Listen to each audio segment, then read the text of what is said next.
Good morning, everyone, and happy Saturday. Welcome to Coffee and Conversation. How's everyone doing? I was in the chat before you guys got here. I could see the chat, and somebody said how much they love that we have people from all over the world here, not just the country. Yeah, And yeah, it's crazy. Like we have people from Germany I see in the chat, people from England, people all over South Africa. Like people are all Australia. Um, People are all over the place. I love it. I love that we built this amazing. community on Saturday mornings where people spend it with us and all the feels. Thank you guys. Very Yeah, nice. Yes. thank you so much. I was actually telling my friend who was staying with me last night about because she was like, I don't really know how it works. Is it live and then you watch after? And I was like trying to explain to her how those and then God bless. And I was telling her that we have people who join us from all over in the chat. And she was like, what? Really? And I think also just really surprised how much people from all over the world like care about what's going on here too, Oh, because yes. it affects them Oh, Well, yeah. in a major way. let me tell Oh, you yeah. something. My little cousin from France is staying with us this week, and Mm, so he and I went out to dinner last night. We just started. He's not political, but we just started talking about what's going on. And France is on their like fifth or third or something government in the last year. The French government yeah. collapsing. And so we're talking about that, and we're talking about the next election. And I said I'm worried about. There's a guy named Jordan Bordella who's kind of a Mm, Trumper, but more like a JT Vance. He's a very young guy mm. who hopefully will not succeed in becoming the next president of France after Macron, but you never know. And he said, the funny thing is in France, people care more about what's happening in the United States than they do about what's happening in France. Like everybody's Mm. Trump. Like it's all Trump all the time. Their own government's collapsing and they're like, yeah, but what's going on with the United States? And it's so reflected in our chat here and everybody from all over Mhm. the world who comes here to listen to what's happening in the United States. But it's just crazy how much this one insane person has captured and held the world kind of in the palm of his hand, I guess by virtue of us being, Listen, and he loves it. he loves Of it. He course. loves that. Yeah. He Tarzan. He's the troller in chief. I mean, that's Mhm. what he does. And our good friend Denver Riggleman is overseas. Actually, he's on his way home now. He Mm. was in the UK, and he was like, they all think America has lost its fucking mind. Well, it Well, they're has. Well, right. they're right. They're right. Like They're not wrong. they're not wrong. And like when I was, as you guys know, when I was in Sicily for my birthday and stuff, the I just could not believe the difference in attitude and just the alarm and concern and just dismay that people had there. And they, like, when I put that tweet out about, like, listen, I'm overseas and I can tell you that the Yeah. fear of the direction of what's going on and the confusion and just sadness about what's happening in the US is real. And that tweet went viral. And Super I didn't viral. expect it. I kind of was just like an observation I made after like probably the fifth or sixth conversation. And I was like, what? I was shocked at how people reacted to it, but it's true. And then when you have the photographs like you had this week of what Trump's doing to the White House and just like what's happening all the constantly every single day, the reaction to No Kings, like all it's Yeah, I know. crazy. Well, did you How could see you possibly look at what's going on and not have a visceral reaction of like, what exactly. Yeah. happened? What I was gonna ask you guys, did you see in our Dem creator chat this morning? I guess somebody is in Korea and Oh, or for APAC. South Korea says, "Oh my God, an anti-Trump protest parade just popped up around me in South Korea as Trump heads here for APAC. It also brought me to tears." And this person shared a bunch of photographs, Oh um, yeah. like just Yeah. No, I mean, you know what I mean? well, Like South this is Korea also, I mean, what happened in Korea, they actually did what we should have done here in the US, right? In They got Korea, right, rid of we their tried to crazy have corrupt. Yeah. a coup right. attempt situation, and the Korean government and their leaders said, "Fuck out of here, we're not doing that." And Mhm, they pushed back and saved the coup attempt mhm. there. And it was like that was heartening to see because I guess they looked at what happened in the United States and said, "Look, if you don't squash this shit with finality, you're going to Yeah, end up like what happened in the United States," which Yeah. when did we become a cautionary tale? Right? We're becoming the cautionary tale of what not to do. It's true. insane. For those who don't know, APEC is it's like a big it's kind of like a UN General Assembly meeting, but for the Asian uh Pacific nations. It's a big conference like the G7, but it's like APEC, so it's like Asian Pacific something something. Julie, do you know Yeah, where don't confuse it with APAC. Yeah, right, not different APAC, one. it's Different APEC, one. That's like APAC. Asian No, Pacific I. Economic Yeah. Conference or something like that. It's like that. Yeah. It's a big thing with all the Asian powerhouses, economic Yeah. powerhouses. What was the country that had it wasn't Korea. No, I'm sorry. My global geopolitical brain is not working Oh, this it's morning. okay. The country that had all of the protests that was like with the young people and the umbrellas and that whole thing. Do you guys remember that? This was like a No. few years ago. Yeah, No. and it was like it wasn't the Philippines. Might have been because Was it? listen, Korea gets it, right? I mean, a war was fought there. I We mean, also it have was troops on the nonstop border. with it was nonstop with the young people, and I remember they had Yeah. this thing that they said they're like, "Be like water," and it was if the cops or the law enforcement or everybody came through, and it was like everyone just moved like water, and they had this whole. I mean, Oh, it was incredible that oh, that's how. interesting. I want, yeah, I'm I gonna wonder Google. where that was, but Yeah, Korea has geopolitical strategic significance for us, considering we have tens of thousands of troops there. You have the demilitarized zone. North Korea being their neighbor, and that situation is always volatile. yeah. And like Korea is a democracy, Hong and Kong, Hong Kong. it's Oh, it was Hong Kong. well, Yeah, that's that makes interesting. sense.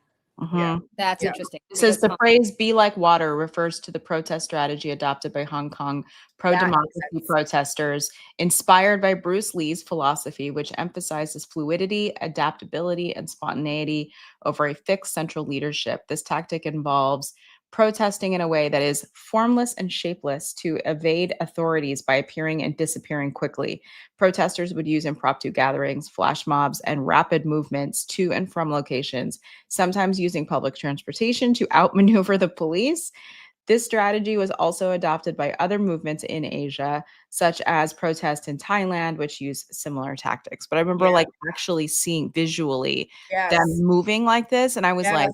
Now that you bring it up, I was thinking Singapore, but yeah. it's near there. But Hong Kong. That makes But sense. Hong Kong is interesting because Hong Kong, I have very good friends who lived in Hong Kong on and off for like 40 years. They're older and they moved back to the States, but they're Before or American. after they got the No, for the last 40 years. So both before and after. Oh. And they moved back to the States, I would say in the last like maybe 6 or 7 years permanently. But until then, they would spend a good chunk of their year in Hong Kong and some of their year in Pennsylvania.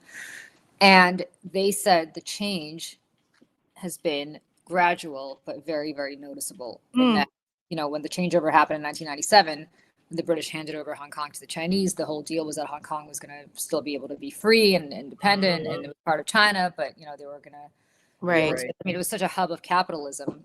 Yep. All of Goldman Sachs, Asia was based in Hong Kong. I mean, all of these Right. banks were based in Hong Kong, and slowly but surely, and then all at once, the Chinese clamped down and they said, you don't, it's kind of imperceptible, but whereas the guy selling you the morning newspaper in the mornings would be able to talk politics with you before, now they're kind of being like, I don't know. Wow, that sounds And familiar. that sounds kind of hegemons familiar. are going to hegemon. I mean, there is no China doesn't respect Of course, that. There's one China and that's it. Like there's no autonomy. Are you kidding? Fuck out of here. But that's what I worry about here, right? That slowly but imperceptibly, like you saw it, and it drives me crazy, but you saw it with 60 Minutes last Sunday. Girl, I when know. Leslie Stahl, who's so well respected, 60 Minutes, which is the crown jewel of the news as far as it has been. Well, it tapes a segment, records a segment with Steve Witkoff and Jared Kushner. My husband was watching it. I was kind of eavesdropping, and then after he left, I actually watched it by myself, start to finish.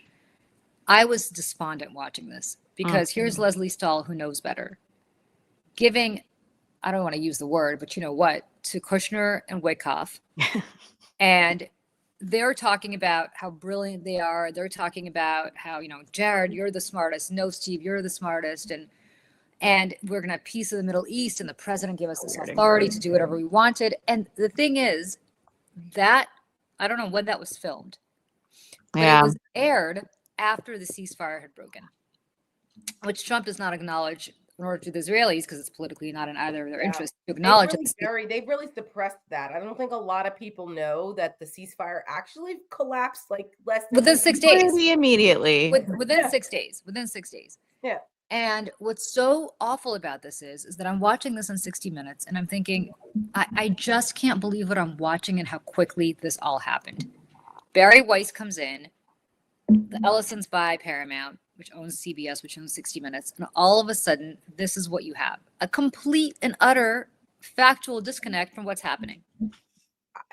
And now they're about to buy. Of course. Of course, When you but now put they're somebody buying. like Barry Weiss, who's an ideologue and has an agenda, into a storied news operation with Yeah. zero experience whatsoever Who running was anything also like this. so unqualified to be running a major So news. qualified. Like, it's She's an opinion columnist. She's not Yes. And God and- bless her, she can have whatever opinion she wants. Yeah. She shouldn't be running a news division. Are you guys watching the morning show? I know you are, Michelle. oh girl, yes, I Oh my God, am. guys, This I season tried is- watching that. I tried watching that show, but I got to tell you, it hit so close to home for me with my. I was dog like, yeah, how that- triggered are you? that Yeah, I was yeah. like, I can't. I live. this Yeah. That's the thing, is like they have really good consulting, and they're Well, a it's lot Brian, of those- Brian Stelter, I think, helped create it. Yeah. Yeah, and what's his name? I think Gabe Sherman. Oh, Isn't Gabe, he Yes. also- well, is Gabe part of that? I think so. I might be wrong, but I feel like he had that there was something in there too. Okay. And yes, It's for so people who good. watch, you guys, if you watch the morning show on Apple, it is extraordinary. It's so Yeah. good. It's really, like Julie said, there's a lot of accuracy to how things operate in that Mhm. space.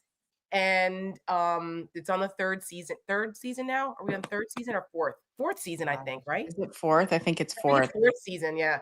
And Jennifer Aniston is phenomenal. She's Listen, at the top Billy of her Crudup career. is good. Like, Who? I know Billy Crudup. I know, like in Oh, real he's life, he's kind amazing. of a douche canoe, but I know, but that's why he plays this role so he's well. so good. He's so It's good. just, And Reese Witherspoon and Mark Duplass is in it. Like, yes. he's it is just the writing, the acting, the storylines. Like, it's so gripping. And this season Yeah. is very. I mean, I think this Mhm. is the best season since the first one. I Really? agree. And it's All right, the still giving- lead up. It's the lead up to the election too. So Yep. you're dealing with, Yep. all of those dynamics. You're dealing Yes. with new media inside a major network, bringing in like a podcaster under the umbrella, the credibility. I mean, like them Yes. feeling slighted by Yes. the media. It's just, And it's like a confluence between kind of what happened with Matt Lauer at the Today Show and like Fox News type of organization. Like, it's so well done. And the reason why I brought it up is because the people who are in charge now, there's women running it, and it's at this point. And so it's they are qualified. There's no one that's not qualified in this, but there's a whole back and forth where it's about like the integrity. Rafi has entered the chat, everyone. Hi, Rafi. Happy Saturday. Rafi's here. He needed to eat. I'm gonna tell you guys something funny about him in a second. But anyway, so there's like a lot of tension between the news division versus opinion. And those are very real conversations that happen in professional media operations, not the entertainment operations, but like there used to never be any question about the clear line between news and opinion. Fox News came on the scene and upset that whole thing. And we're seeing the reverberations of that in the way the media landscape is today. So that's why, because I thought about that and what's happening this season. And it's just, and besides that, it's just a fantastic show. Everyone should watch it. Okay, can I just say something funny about my Rafi? Yes. Well, it's not funny, but it's like, it's interesting for anyone who has a cat. So people know that we rescued Rafi. He was a stray wandering around, and we took him in last year. And there's a couple of like animals that we feed. Like we get foxes and deer, and we had a gopher, or I don't know if it was a groundhog or a gopher. I can't tell the difference from a distance, but try to steal our like grass mat. Like we have like a grass rug that we put outside by like on our patio downstairs. To take it. Feels like grass. So I'm hearing all of this commotion. What is this?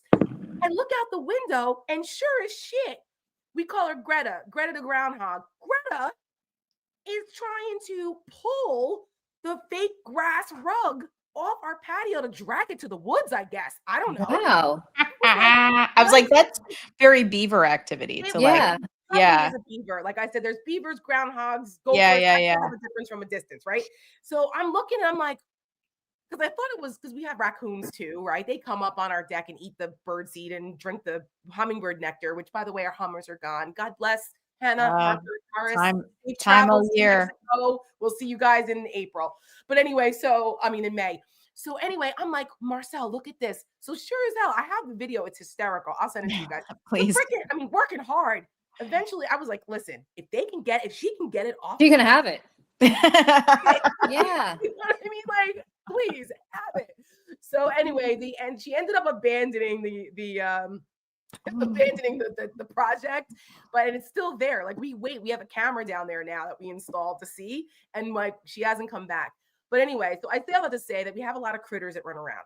So we're not sure where Rafi necessarily originated from. We have some ideas, but we've also seen a couple other stray cats that have come by. So we always put food out for the fox, and we put food out for the strays and stuff. And there's a cat that I thought was a tuxie, but it doesn't. I got an opportunity to see up close. It's not. She's gray. I don't know if she's a he or she, but I'm just gonna call her a she. She's gray with white little like sneakers. I would call her like the sneakers, like little mittens. Yeah. So we've seen her come around again. There were some months where we didn't see her, and then she started coming. Marcel's like, I see the cat on the camera again. So I said, all right, let me start putting food back out for her.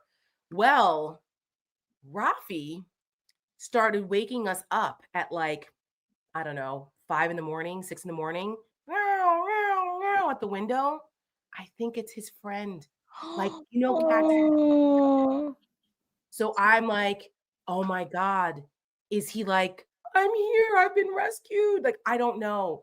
But like, it's not like the normal meow. It's like a meow, like, oh, like crying. yeah. Like calling And out. I was like, oh my God, oh my God, oh my God, oh my God. So I said to my mom, who was a vet tech for 11 years, ran an animal shelter. Like we had 21 cats growing up. My mom is like Dr. Doolittle. I call her Debbie Doolittle. I was like, Mom, what do we do here? And she goes, oh man. She's like, see if you can get her.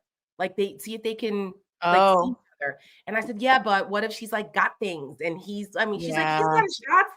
I was like, okay, I don't know if she's feral or what. I don't even know if they know each other, but it is clear because when he was meowing, I looked on the camera and the cat was out there. So I was like, oh my God. And it's happened a few times. So last night, she was on the camera and I went out to see if I could try to approach her.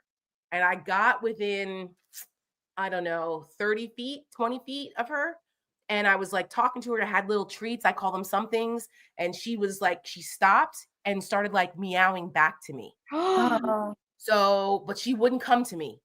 So I was like, I can't tell. It's like, but she laid down and kind of was like, and she would like trill back, like meow, meow, back to me. And I'd be like, come on. And she'd be like, meow. And then she would take off.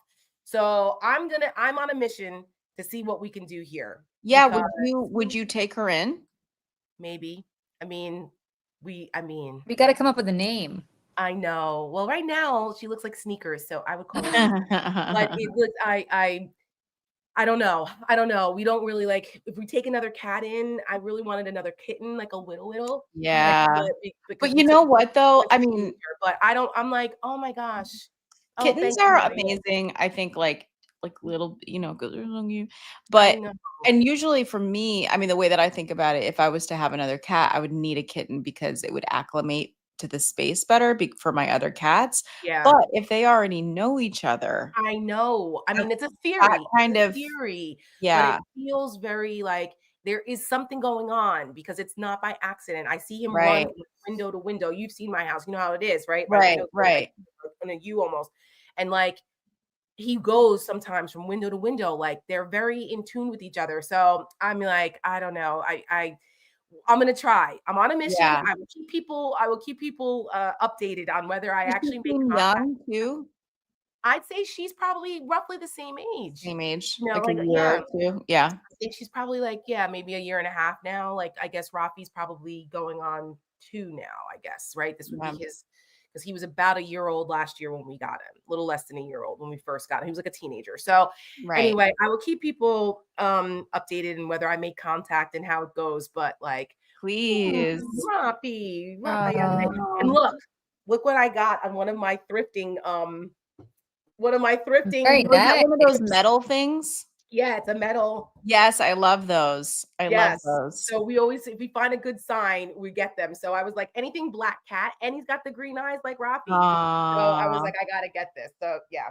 So anyway, Everyone's saying hello to Rafi in the yay, chat. Rafi, my Couple little of- Rafaele.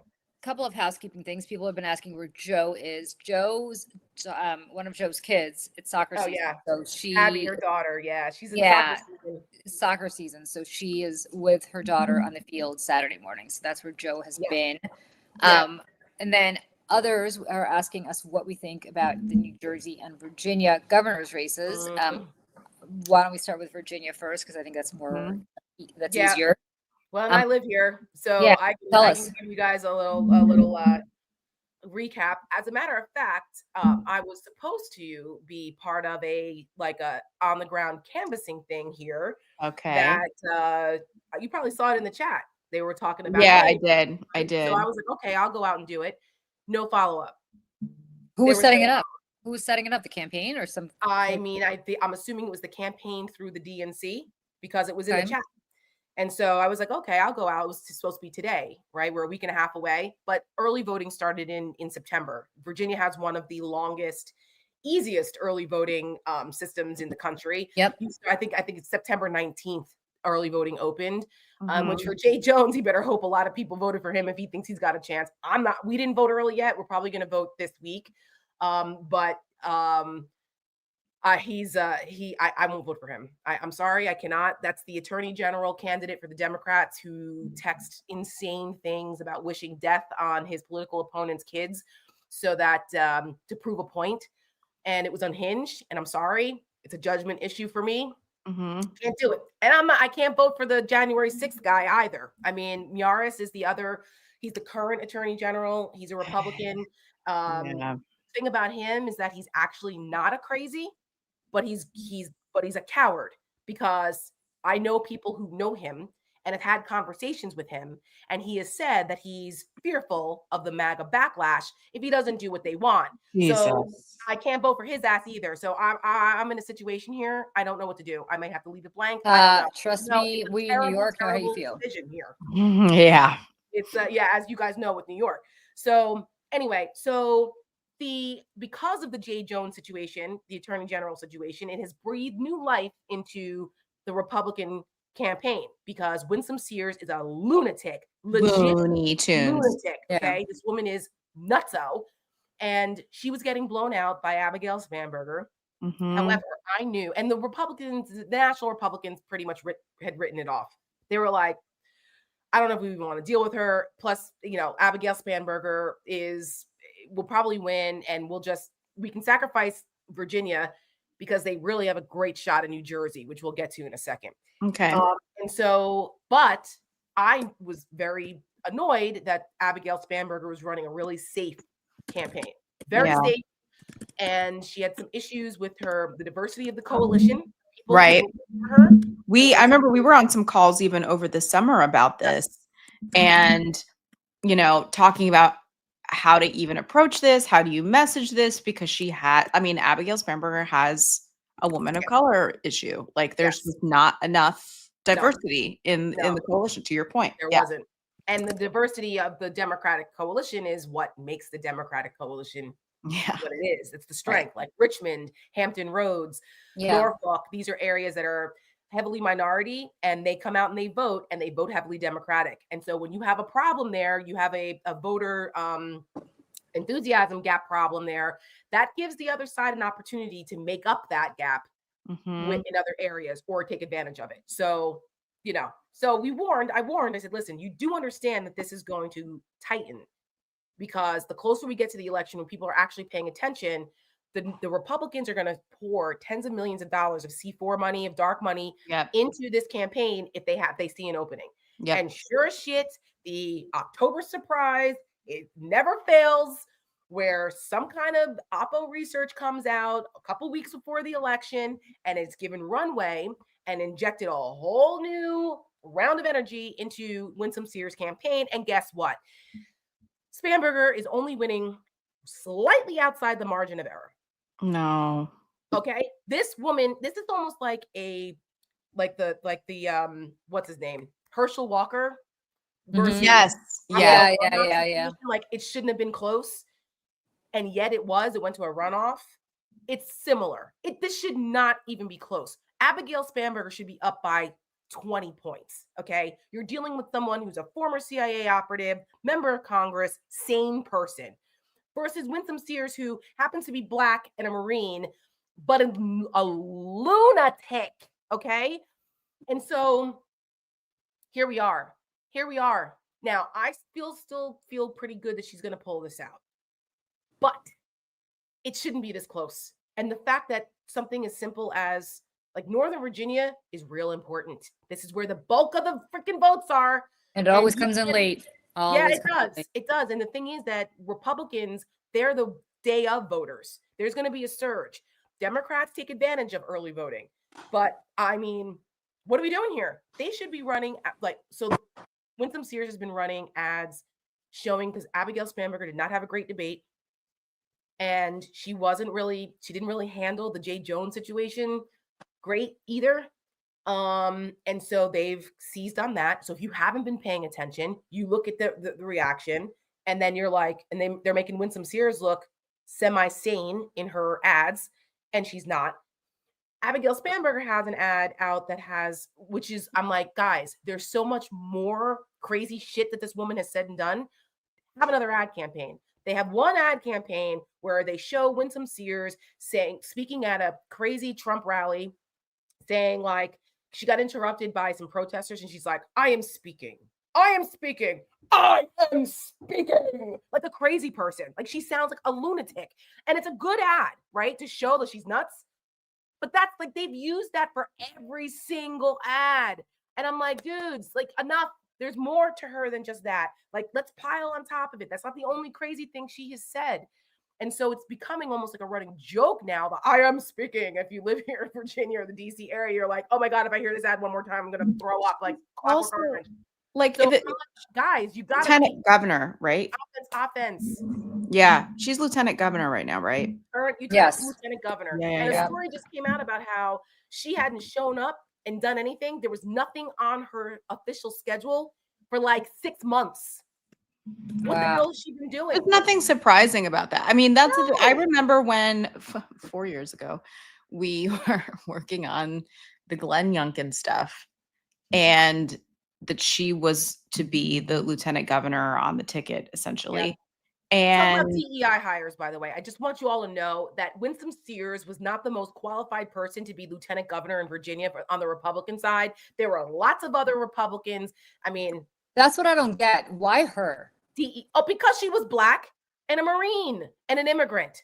So she's an immigrant, Black, Marine. So woman. it's a DEI. That's all the DEI boxes. And they claim that, and they were going after critical race theory as the main thing. It was critical race theory scaring people to death about that they're teaching white kids to be embarrassed and upset and ashamed of being white, which was all a lie.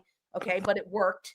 And the coming out of COVID, the whole school issue and critical race theory. Yep. Moms for Liberty was born in the Petri dish here in Loudoun County, Virginia. They tested the messaging out.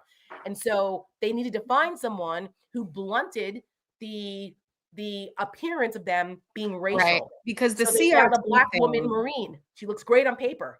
The CRT thing during that campaign was so crazy, out of control. And this was, I remember we made an ad called the Critical Race Card, if you remember, Tara. Oh, I remember well. And I mean, because there was some controversy. There was controversy internally about language being used. Yeah, we'll just say that. Yeah. This is what happens when you have a bunch of white guy former Republicans running things. You need some women around to tell them what they shouldn't be doing.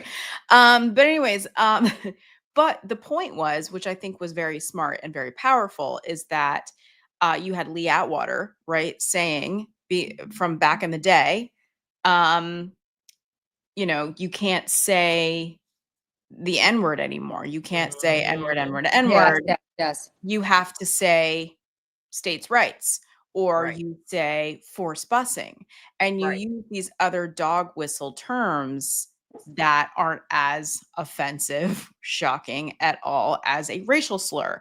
And the same Mhm. can be said for CRT, and the Yep. same now is being said for woke and Yep. DEI and like Yep. all of these other things that are used to, degrade people of color. Yes. This is just what it is. Yeah, somebody just said Lee Atwater. I'm sure he's happy in hell. Happy hell. He Yeah. where he There is belongs. a great documentary, by the way, about him called like something Boogeyman or whatever. And it's the story of his life and career and the end of his life, and how when he was dying painfully was starting to have all of this regret about the things that Yep. he'd done. And too late, pal. Too Yeah. late. Yeah. I mean, he's the architect behind He's the everything you're architect. seeing come Yep. to fruition today now between Yep. him and Roger Ailes And Carl, he's taught Karl Karl Rove. Rove. I and mean, Karl Rove. Yeah. all of these people, they are the heartbeat of what was this good old boy, like super racist, dirty tricks Yep. way But of Republicaning. very effective, Yeah, hardball political tactics. I mean, very you know, effective to what end? You know what I yeah, mean? well, Like, to that's what But- end where is we what we're are today. experiencing now. I mean, Right. you look at what happened in 1980 in New Jersey with the consent decree concerning voting. Mhm. That all of that stuff got wiped out after the Shelby case in 2013 with the Voting Rights Act. But New Jersey was one of the places where they tested this shit out in voter intimidation at polling places. They were Yep. sending like police officers and people to They're doing it intimidate. again. Guess I where know, they're because they sitting. can now, because the consent decree is gone, wiped out because of the 2013 Shelby case that basically said, well, it does, there's really not that kind of racism anymore. It's fine. And now they're about Mhm. to cut it even further. But like Lee Atwater was the architect behind that. Mhm. And Mhm. you see, what's old is new. What's old is new, folks. What's Everything old is new, and also it. also with Lee Atwater, which is like part of this very interesting thing, is that he was very powerful and very influential and was the architect, yet was also the help. Like kind of treated, at least this is like how he's portrayed in this documentary, is like, especially with like the Bush family and stuff, like he was hired help. Well, And the Bush family didn't necessarily, they didn't really like, because the Bushes were very like, yeah, I- but I mean, but but they then used him as the hatchet guy. So They that did. I'm not surprised, because he Or was Michael behind the Willy Horton Dukakis. ad. Yeah, He was there's like behind the this Willy Horton scene where ad. there's this They'll use scene him. where there's this poor scene where Michael Dukakis is like at his dining room table, like setting his table with like little paper towels and stuff. It's like the saddest little scene because of what they, Let me tell you. Well, Let me Dukakis tell was you, terrible president. when I was in college, in Boston, I used to take the T a lot, which is their subway system. I would see Michael Dukakis all the time. He'd really. be riding T. I think I went to college at BU, but I think he taught at Northeastern at the time, so they're not far from each other. Those two campuses, all the time, and nobody'd recognize him. He'd just be riding the T, and it was kind of sad because that was not so long after. I mean, I started college in '91. That was 3 years after the '88 election. I mean, And it was yeah. a pretty. Hi, epic JJ. Just feat. wanted to say hello to my friend JJ. Michelle talks way too much. I mean, it's Michelle's show. She can talk as much or as little as she wants. Yeah, nice picture mean, though. A nice red tie. Yeah, Red of course tie. it would be a man that says. women Yeah, talk. yeah. Michelle, sit down and be quiet. You know your place. Yeah, like I mean, why aren't you in the kitchen, Michelle? You should be doing Yeah, a show from the kitchen. I know. I What? should be making my husband a sandwich. Yeah, Right. good. but, Where's you your know, apron or your Right. house coat? It's Oh. Saturday morning. I mean, come on. Yeah. Fuck these Let- guys. Yeah, please. Let's talk about New Jersey. New Yeah. Jersey. Yes. New Yes. Jersey is a different story. New Jersey, I'm a little worried about. There was a poll out yesterday that showed Mikey Sherrill up by 12 points. I found No that way. laughable. Yeah. If Mikey Sherrill's up by 12 points, there's no amount of redistricting Donald Trump can do to prevent the House from going Democratic by like 100 votes next year. I don't think that's going to happen in this very polarized place and time. Here's my concern about New Jersey. Jack Ciattarelli, who's running against her, who was never a MAGA guy, never supported Trump the first time around, has Wow. really leaned into MAGA big time. Like as we're getting close, everybody kind of assumed that once he won the primary, he ran against a MAGA guy, that he would move to the center. He's done the opposite. He's moved even further towards MAGA. And you got to wonder why, right? Because he doesn't believe it. It's not that he's like some ideological MAGA guy. He's not crazy. So why is he moving so far to the MAGA right? Didn't And he you just have go to. to a Mar-a-Lago thing? Didn't He went just to. go He down went. to It's like Mar-a-Lago? we're like 10 days out. He went to Yeah. Mar-a-Lago. He had like all sorts of crazies at a rally with him down in Wildwood, which is the Jersey Shore. He had Vivek Ramaswamy come in for him. He had Donald Trump recording some sort of ad for him. Like he has gone, but you got to think about the strategy, right? Like what is it about him that is making them move so far to MAGA? And I have to believe that what their polls are telling them is that they're down. But he only lost to Phil Murphy, the governor of New Jersey, 4 years ago by a very small margin. I think it was like 85,000 votes. Large Yeah. scheme of things is not much. And in fact, on election night, he was winning. It's like just 3 that the points vote, or something. yeah, it's right? that the vote, right, 3 points. It's that the vote by mail came in. Can I ask you a question about that Yeah. really quick? Because 4 years ago, we were in a very different climate. Yeah, we were in COVID. We were in post-COVID, and we were also, I mean, COVID, post-COVID, however you want to look at it, depending on your mask preference. But Joe Biden was president, and this was after January 6th. Right. And I'm just wondering, and I'm genuinely asking because I don't know New Jersey at all, and like I don't Right. know, how much of You a should get to know it, Michelle. It's the best place in the world, but keep going. well, at least the electorate, right? I don't know Oh how my many God. Jersey people, but We're going like to take you on a tour to Central Jersey, I'm Michelle. saying, I'm telling you, Michelle. Narnia. Gonna let you behind the curtain. But go ahead. Yes. just go and talk to some voters. Yeah. But the fact that we're in a very different place now. Like, I mean, name something on the list of horrors that we're living through right now. Do you think that that's going to push Schitterelli further away from the margin of error? That's where So I'm. here's what so the point that I'm making is like, why is Chitterelli leaning so into MAGA? And I think they've made the calculus that if only a few percentage more Republicans came out to vote 4 years ago, Right. they would have won.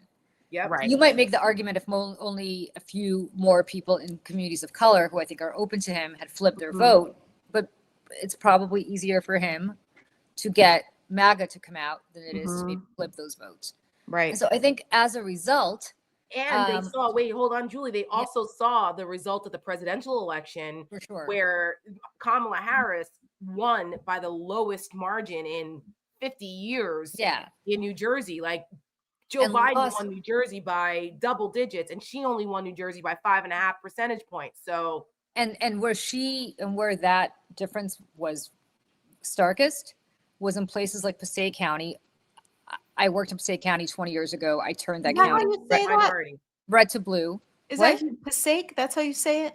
Yeah, Passaic. How did you think it was? How did you pronounce it? Passaic? Passaic? I'm not gonna say it. Just tell us. We love your Jersey. Passaic, anyway. Like Passaic.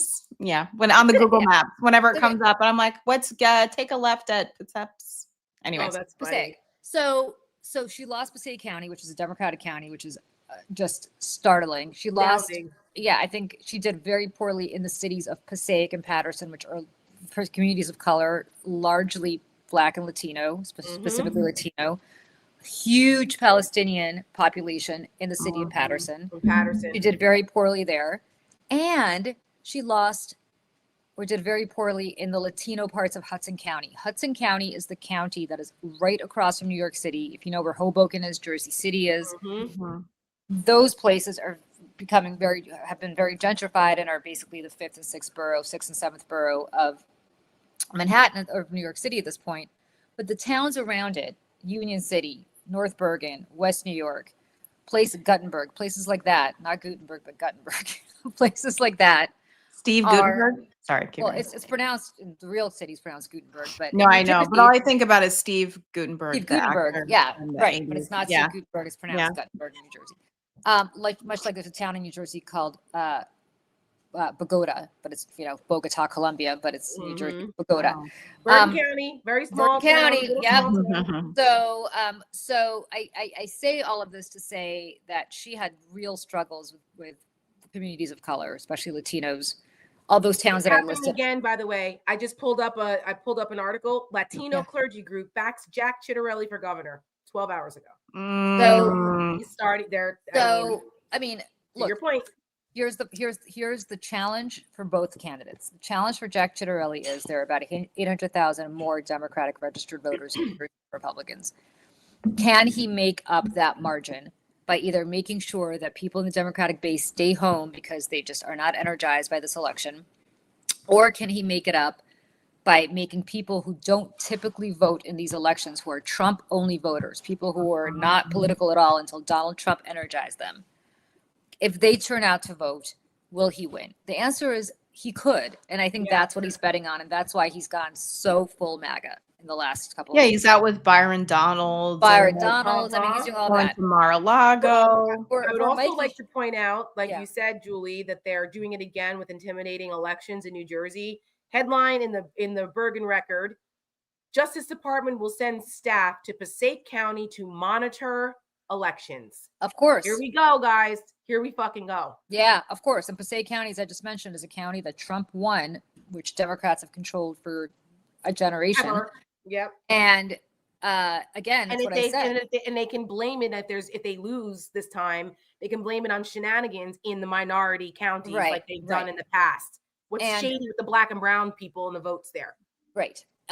What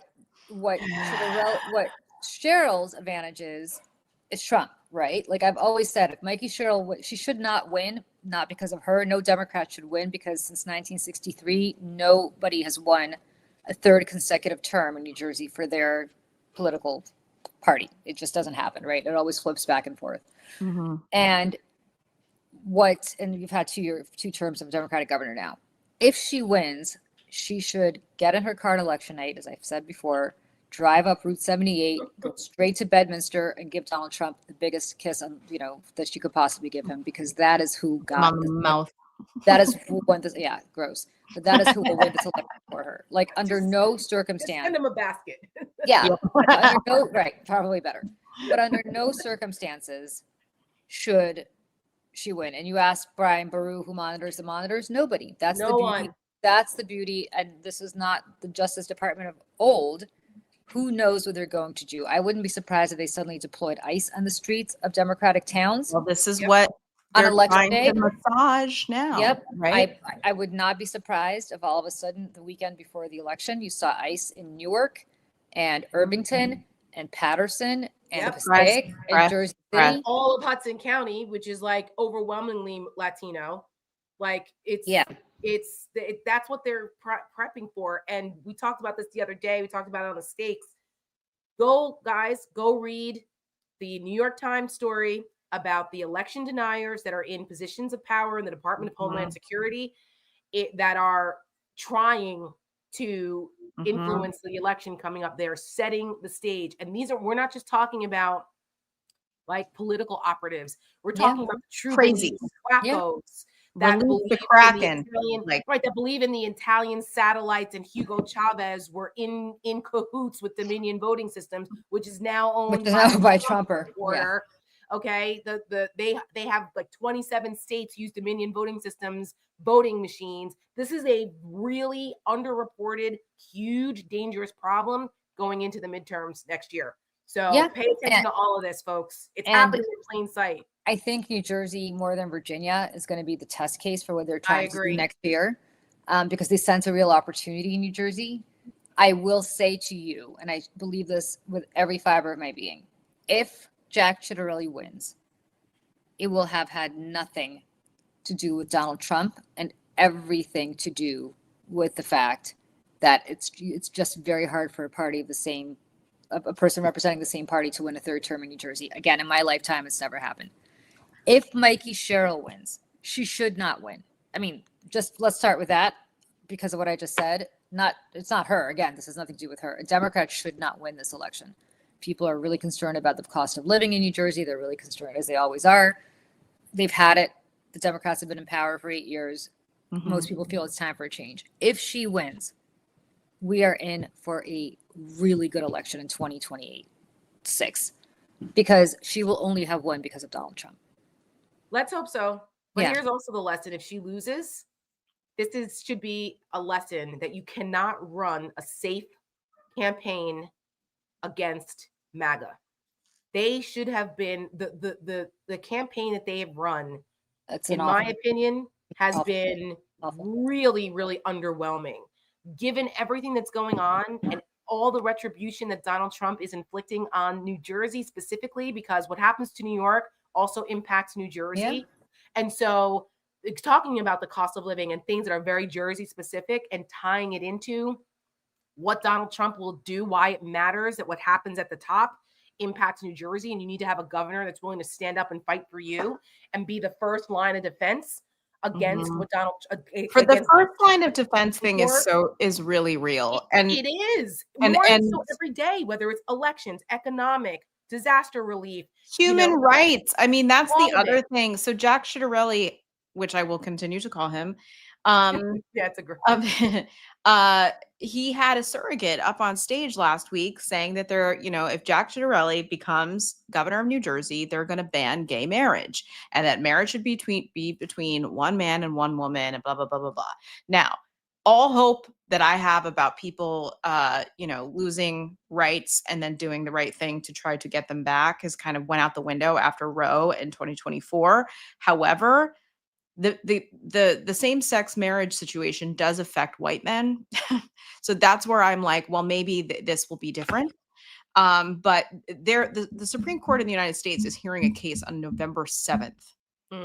Consider overturning marriage equality in this country, which has only been the law of the land for the last 10 years. Yep. This is going to destroy families of, people who I care about. I know that you guys care about. Like, it's, I don't know what it's going to take for people to pay attention to these things ahead of time. I mean, there's not much, I guess, anybody can do once the Supreme Court has their hands on something, because they don't listen to anybody and they're not really able to be influenced, I don't think. But this is real. And so, to Tara's point about being the first line of defense, who do you want signing or vetoing bills and laws for your state when Donald Trump and an Opus Dei Supreme Court is making laws dictating what kind of family you're allowed to have?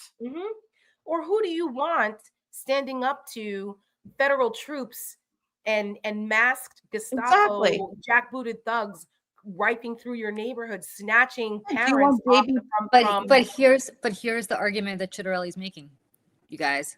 If I'm governor, you're not going to have those jackbooted thugs in here, because I will call my friend Donald Trump and I will tell him I've got it under control. Here's the counter to that shit. I swear. Here's the counter to that. You go to Memphis, Tennessee, where there is a red state governor, and Texas and places like that, and say, and you turn it around and go, who are you going to believe?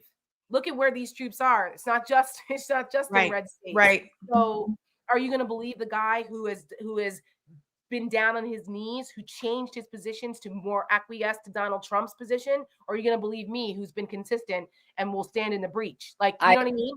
And again, negative partisanship is a very powerful tool that Republicans have perfected, and Democrats still have yet to understand the power of it. And so Mikey Sherrill, instead of using, some people might be like, listen, Camden and Newark are rough, send the National Guard in, right? No. You show the images of people in the suburban neighborhoods, of the women and the mothers being snatched out of school lines, picking up their kids, the innocent people walking in their neighborhoods, not in the cities. You take it out of the typical stereotypical viewpoint of where you think of crime. Same thing with what they're doing now, like CNN, with what's happening with the shutdown. Same thing. Like, stop showing Black people who are complaining and saying like, oh my gosh, we're going to lose our food benefits. The majority of white people are on SNAP. Okay. Speaking of CNN, white people. And I'm like, I understand that that's like what they think, but that you're feeding into the stereotype. Go get the military wife who's standing in a bread line. Yeah. Get those people, line those people up. Because when people see a Black person, unfortunately, they think, well, yeah, because Black people are poor and they're welfare queens. Fuck that, okay? You show the military wife. You show the federal worker, The white male federal worker who says, I can't provide food for my family now, we have to go to the local food bank. Because believe me, there are thousands of them out there and it's happening right now. You show those images because that's real. And that gets the people. But again, what do I know? I've only been doing this for 30 years. Look, here's the bottom line, and I think this is the problem. The Democratic Party is out of ideas, or at least it's out of ideas that inspire. And I think when you look at the No Kings rally from last weekend, I think it kind of became a slogan to some extent of this very restless moment. Of course, it was a rejection of Donald Trump, but it's, I think, also much more, it's a reflection and a rejection of dynasties, of large donors who make politicians bend the knee in exchange for support. I think it's a rejection of institutions that treat voters like shareholders instead of citizens. And I think it's a cry from the base, ultimately. And the message after last weekend, I think, is very urgent. And I think it's very simple, that if Democrats can't offer a positive vision rooted in the power of people, as opposed to the power of these large donors to whom they constantly bend the knee, someone else will fill that vacuum. And you saw that with Donald Trump filling that vacuum. And it is not enough. And it is not enough to just run against Donald Trump. No. You need a positive message that actually, you know who got this? Bill Clinton got this. Yep.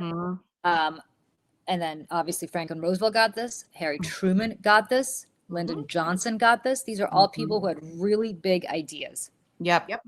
And it cannot be, as you know, the reason Biden only won by a little in 2020 is because all he did was run against Trump. The reason Kamala Harris, she had these ideas and she had these policy proposals, but she didn't know how to uplift them in a message. So ultimately became, I'm not Donald.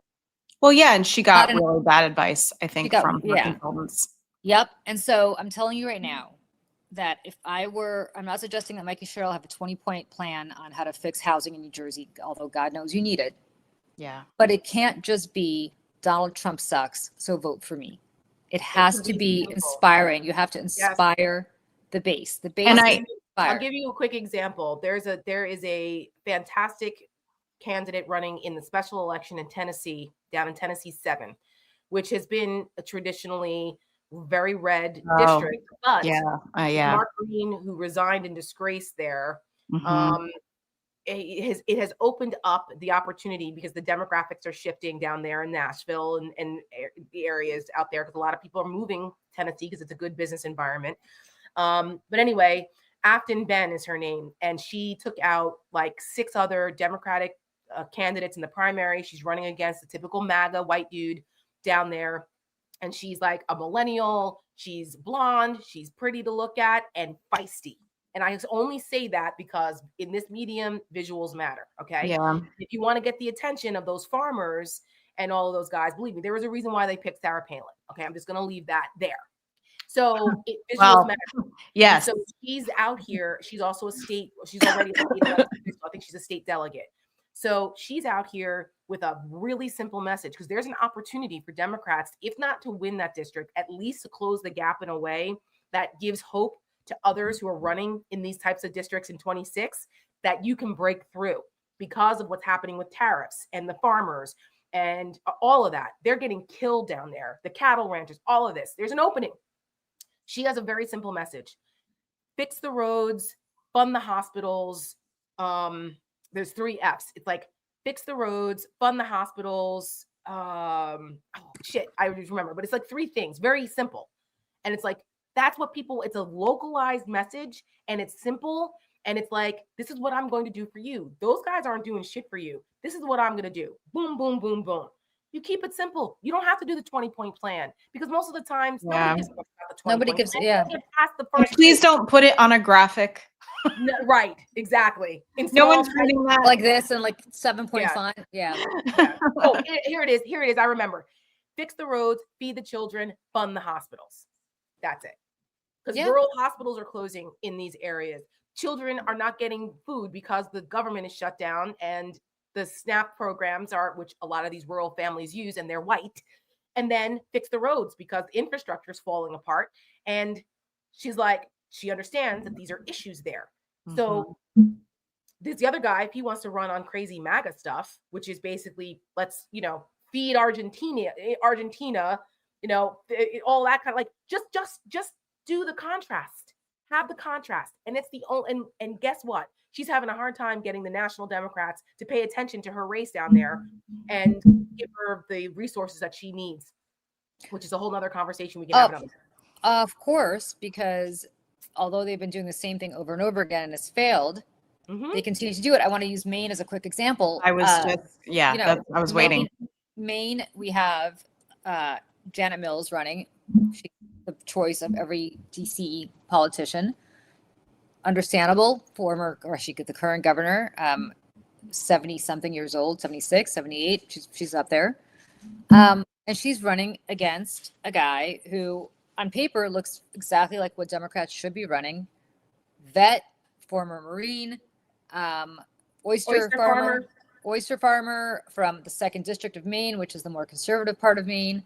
And so isn't that the district that is that has its like standalone electoral vote? Isn't that Maine? Yes. Well, they both do. Yeah, Maine has 2 electoral votes. Yes. But it's like also it's also a district that's been represented by John Baldacci first, who was a Democrat, but very conservative now. It's by represented not by Jared Moskowitz, Jared Golden, who also is a Democrat but votes very often with Republicans because it's a conservative district, and that's where Susan Collins is from. And anyway, it's up the northern part of Maine.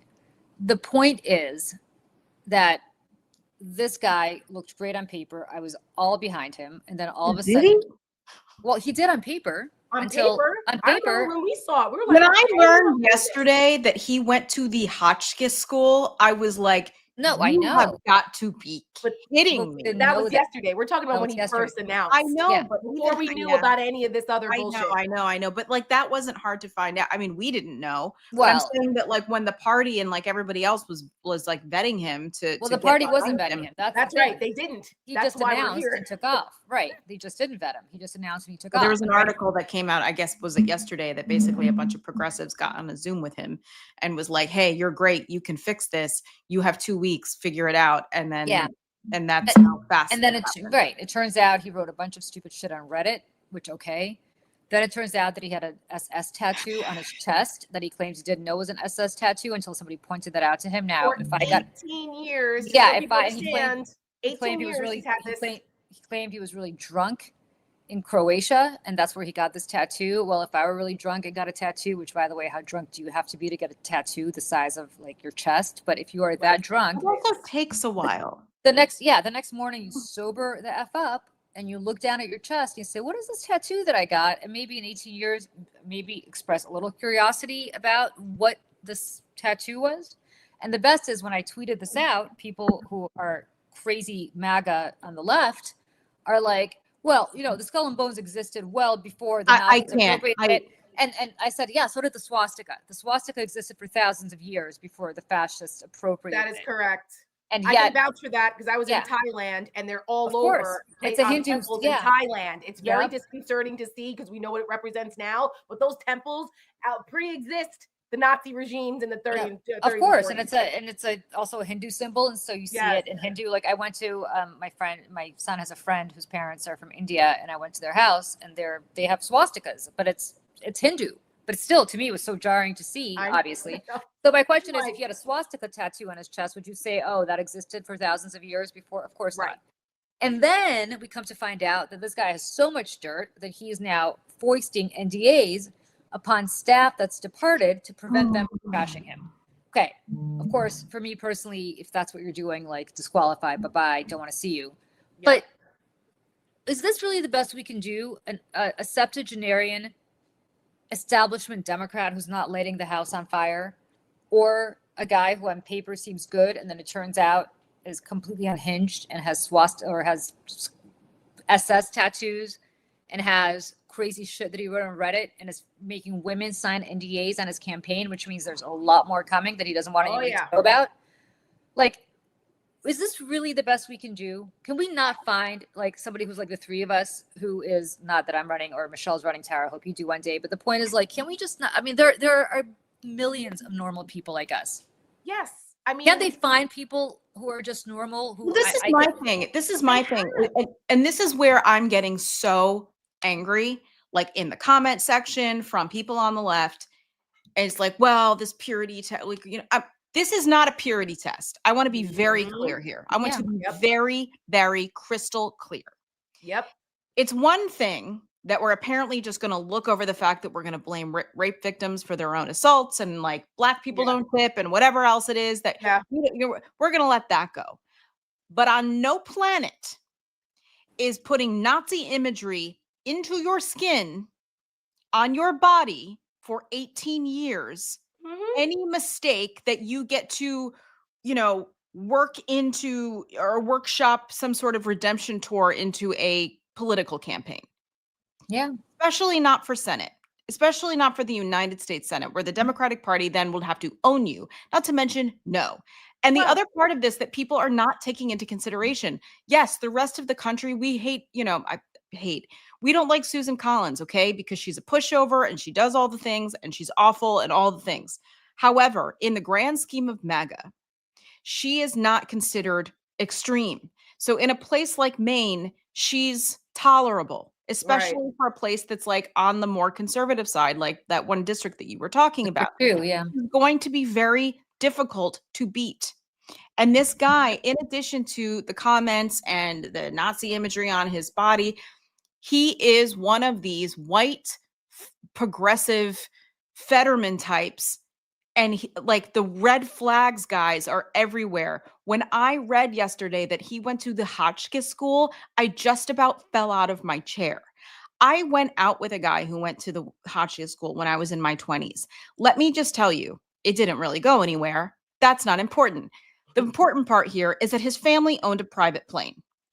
Yeah, it's a rich kid private, private school. This is the rich of the rich of the rich of the rich people. Like Exeter and those up there. Yes, in Connecticut. Like, this is like a whole cosplay of like working guy, and I'm like, no, it's giving Fetterman vibes, but like Nazi adjacent, which nobody wants.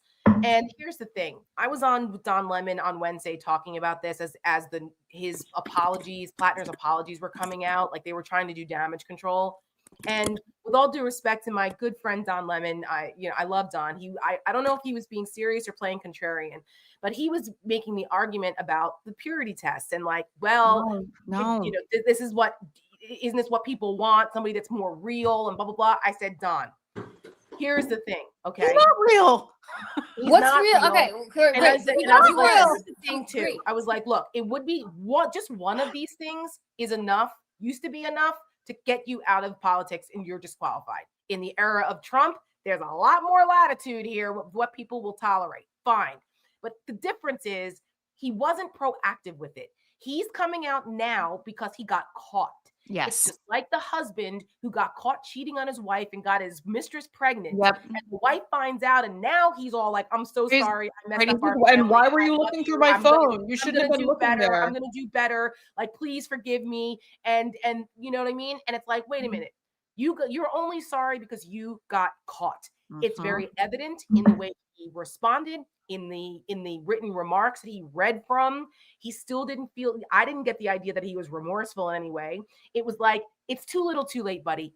Sorry, you don't get to run for the United States Senate and think that people are supposed to just forgive you for that. You not only are you clearly your judgment is off, but the fact that your campaign didn't vet you first. That's the rule number one. Julie knows this.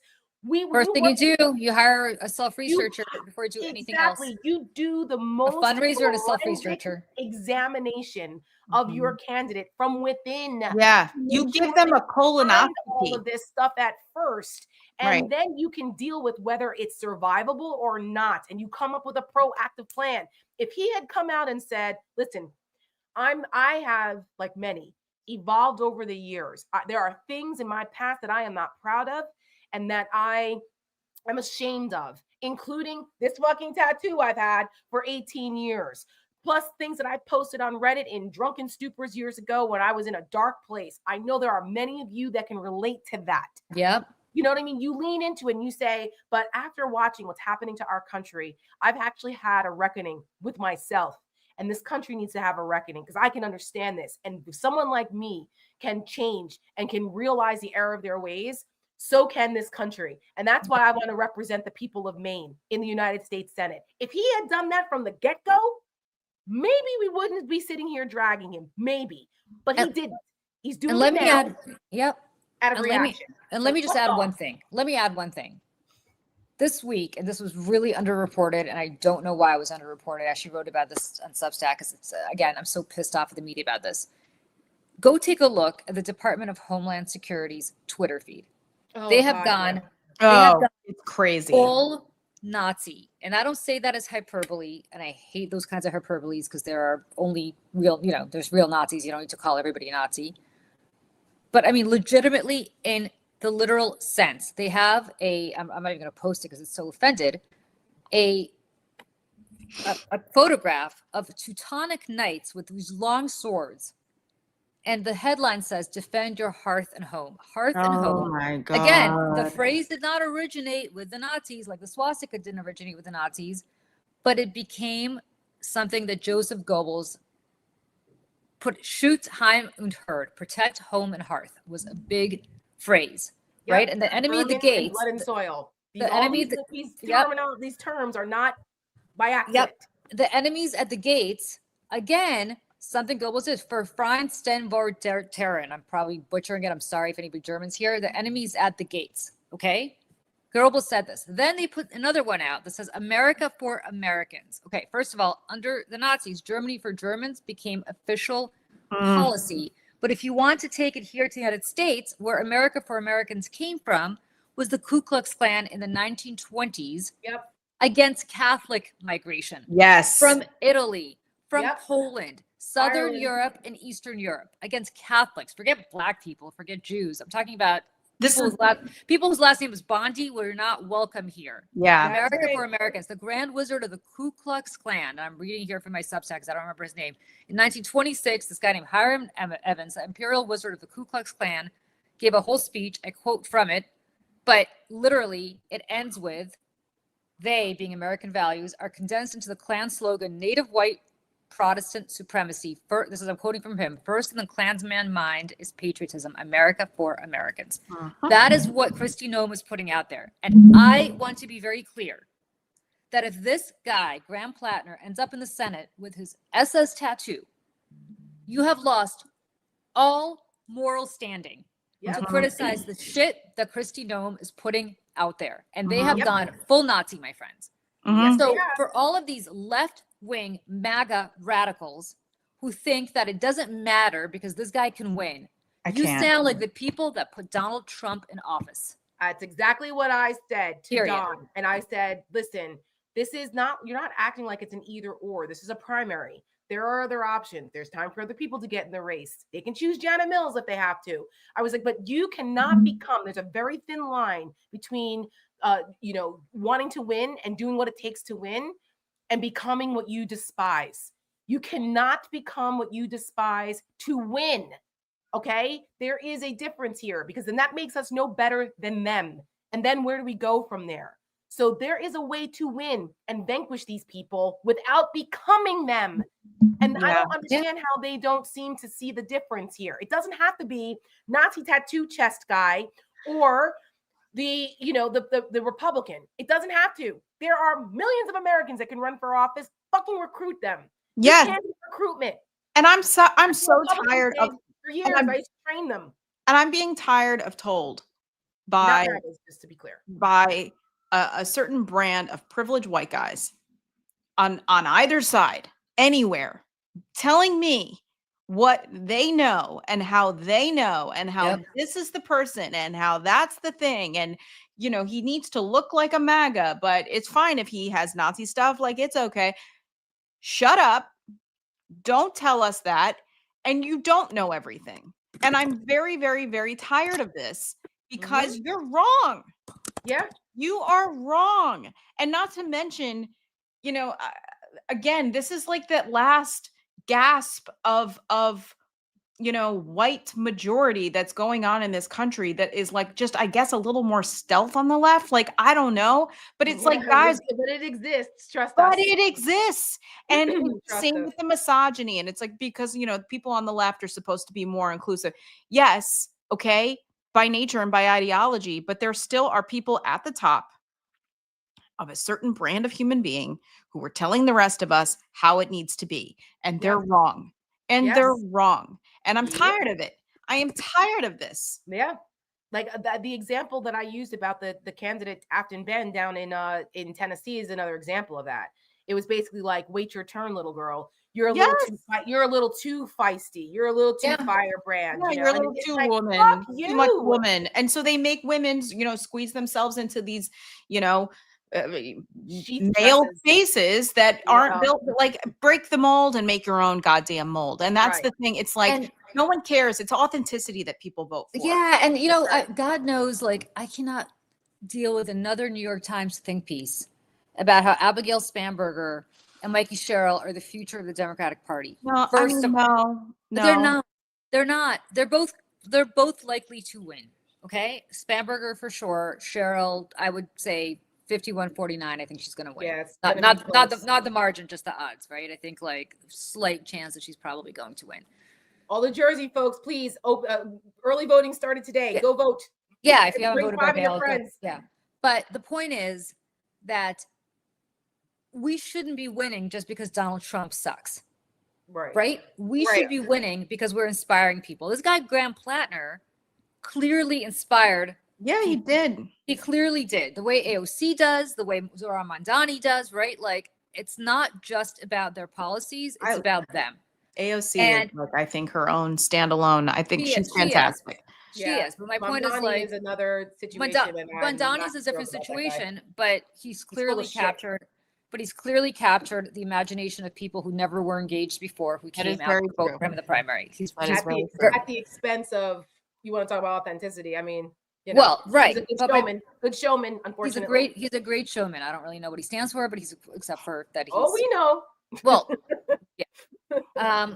But look, my friends, Tara Setmayer is like literally your canary in the coal mine. You left the Republican Party because of shit like this. Yes. Do we really want a million Tara Setmayers to leave the Democratic Party?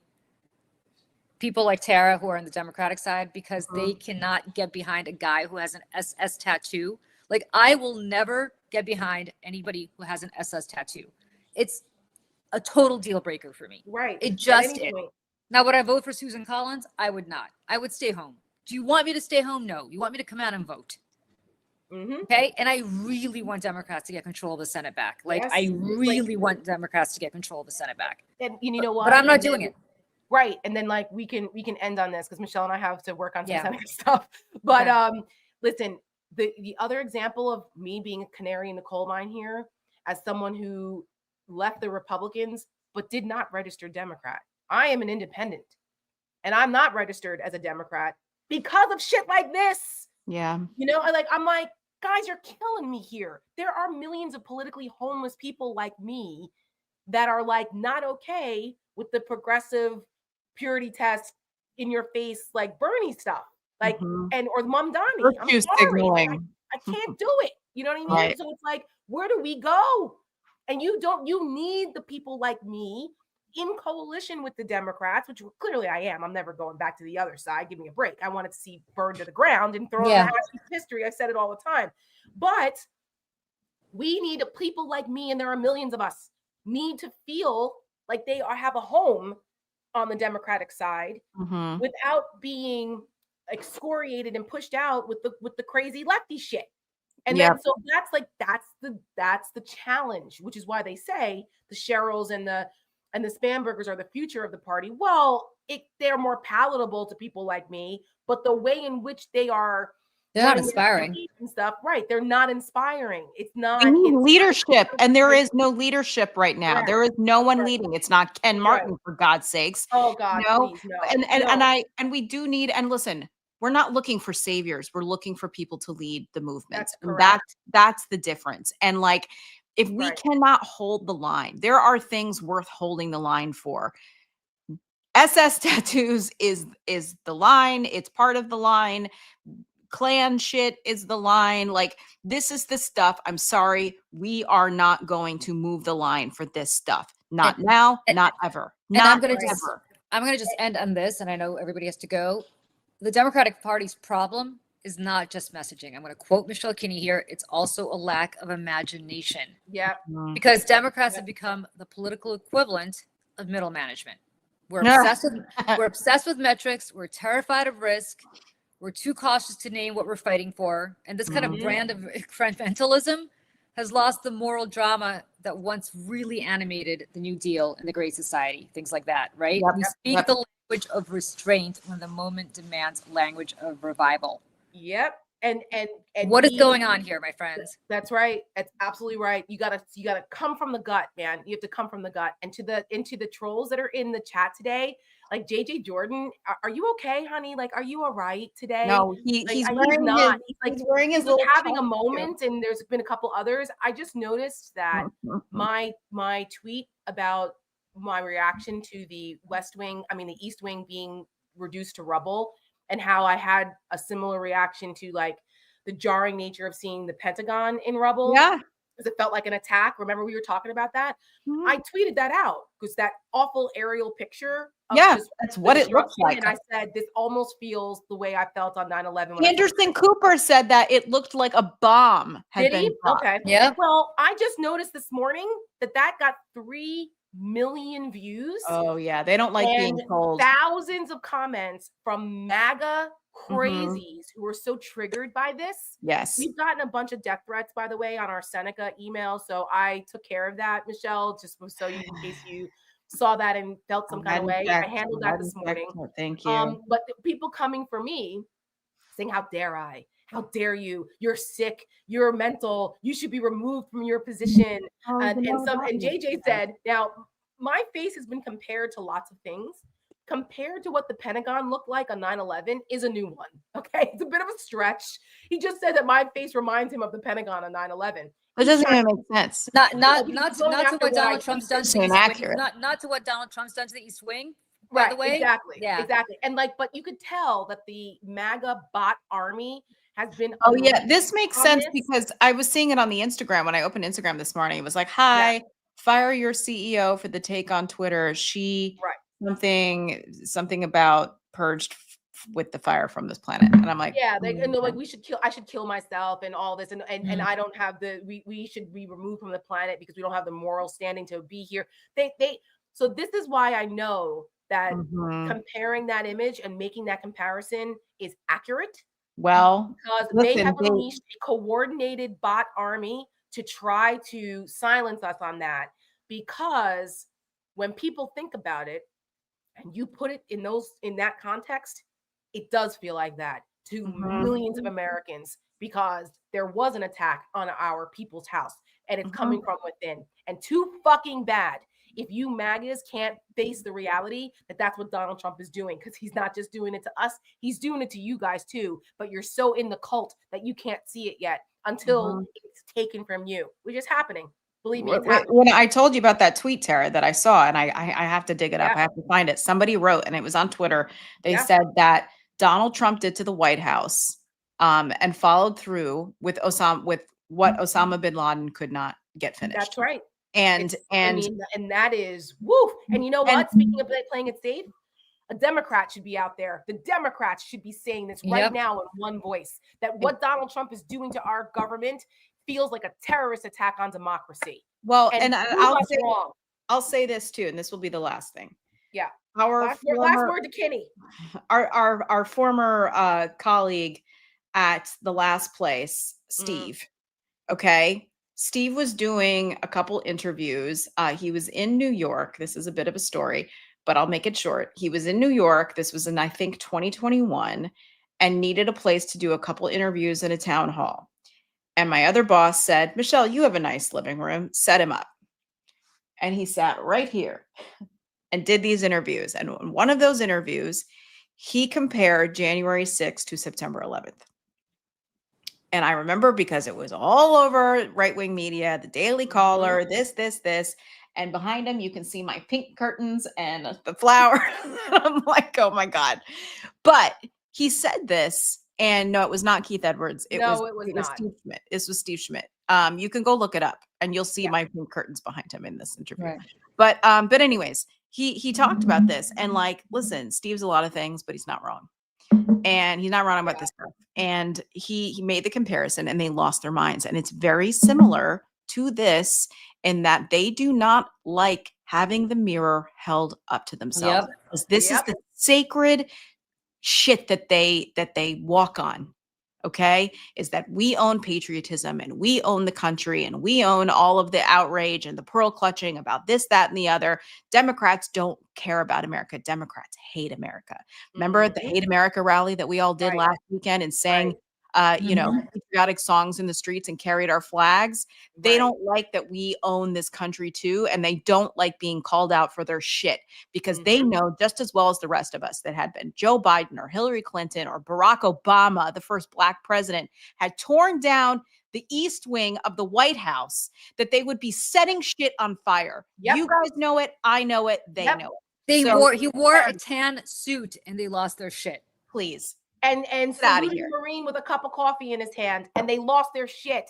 And you Yeah. know what? They would have press conferences in front of the rubble of the White House every fucking day, and there'd be a countdown or like some kind of whatever every day.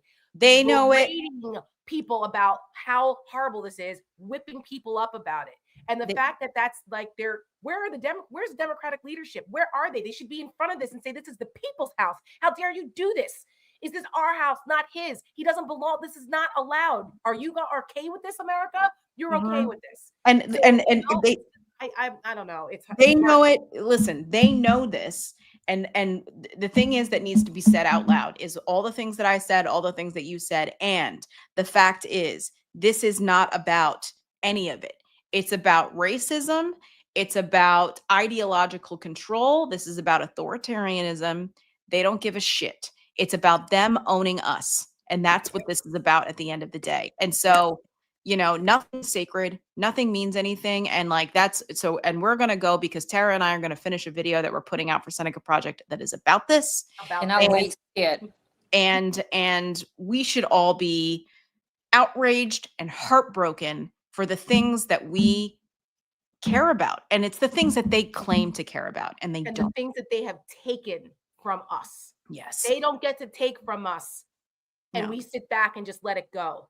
Yeah. Okay, this is And we America. never got to We say don't- goodbye. That's right. We We don't never- we don't do this. And we okay? never Don't got the just get chance to take- say goodbye to any of it. And that really is and we should at have the had end of to. it. No, because Yep. this all is happening for no reason other than, you know, all Yep. the things that we're saying. Yep, So yep, anyways, that's All right, that. All right, guys. Everyone, we will see you back here for Over It on Wednesday, and then again on Saturday. Julie and I will be with you every morning at 8:00 in the morning, bright and early with my coffee, for the May Day morning show, which we do at 8 Eastern, Monday through Friday, where we do rundowns of the news. Guys, And steaks on Thursday. yes, and the Yes. steaks on Thursday at 7:30. Please follow us here at Mayday on this channel, like and subscribe. Please go to the Seneca Project, and please like and subscribe us at the Seneca Project. And that's it. Yeah. That's Happy it, guys. Saturday, Go everybody. enjoy Be this fierce, beautiful. fearless, and free. Yes, and please Yes. go enjoy this beautiful weather if you're in the Northeast in these last few weeks of fall that we have. Please go outside, touch some grass, breathe the air, and take care of yourselves. And we'll see you all very, very soon. Bye, Take care, everybody. everyone. Bye.